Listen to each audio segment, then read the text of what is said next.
27 জুলাই 2024 কারফিউর মধ্যে চলে গণগ্রেপ্তার, সাজিদ হাসনাতকেও তুলে নেয় ডিবি।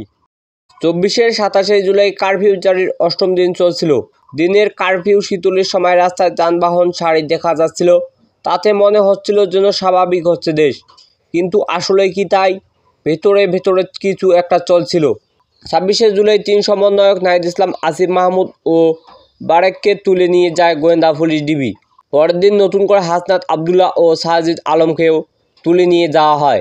এই 5 সমন্বয়ককে তুলে নেওয়াকে নিরাপত্তা হেফাজত বলে দাবি করেছিল তৎকালীন ডিবি অতিরিক্ত কমিশনার হারুন আব রশিদ। তিনি বলেছিলেন, ফেসবুকের সমন্বয়করা নিরাপত্তাহীনতার কথা বলেছিলেন।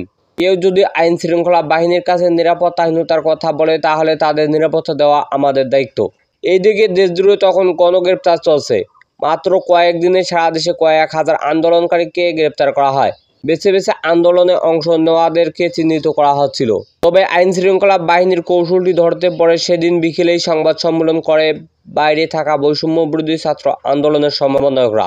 সেই সংবাদ সম্মেলনে 5 সমন্বয়কের মুক্তি, মামলা প্রত্যাহার সহ 3 দফা দাবি জানিয়েছেন। 24 ঘন্টার আলটিমেটাম দেন আন্দোলনকারীরা। এমন কিছু যে ঘটতে পারে তা আগেই আজ করতে পেরেছিল সমন্বয়করা। এই সংবাদ সম্মেলনের পর থেকে প্ল্যান বি যোগ করে তারা। তৎকালীন সমন্বয়ক রিফাত রশিদ বলেছেন, মাঠে যেই থাকবে সেই আন্দোলনের নেতৃত্ব দেবে, এমনটা আসিফ আগেই বলেছিল। জোর করে বিবৃতি দেওয়া হতে পারে এমনটা আগেই ধারণা করা হয়েছিল। বলা হয়েছিল কেউ বিবৃতি দিলেও আন্দোলন চলবে। তৎকালীন আরেক সমন্বয়ক আসিফ আল ইসলাম বলেন, আমরা গুম খুনের শিকার হলেও বাইরে থাকারা আন্দোলন চালাবে এমন বিশ্বাস ছিল। অন্যদিকে হাসপাতালে তখনও গুলিবিদ্ধ তরুণরা কাতরাচ্ছে, তাদের শরীরের বিভিন্ন অংশে তখনও রক্তের খুলির দক্ষ।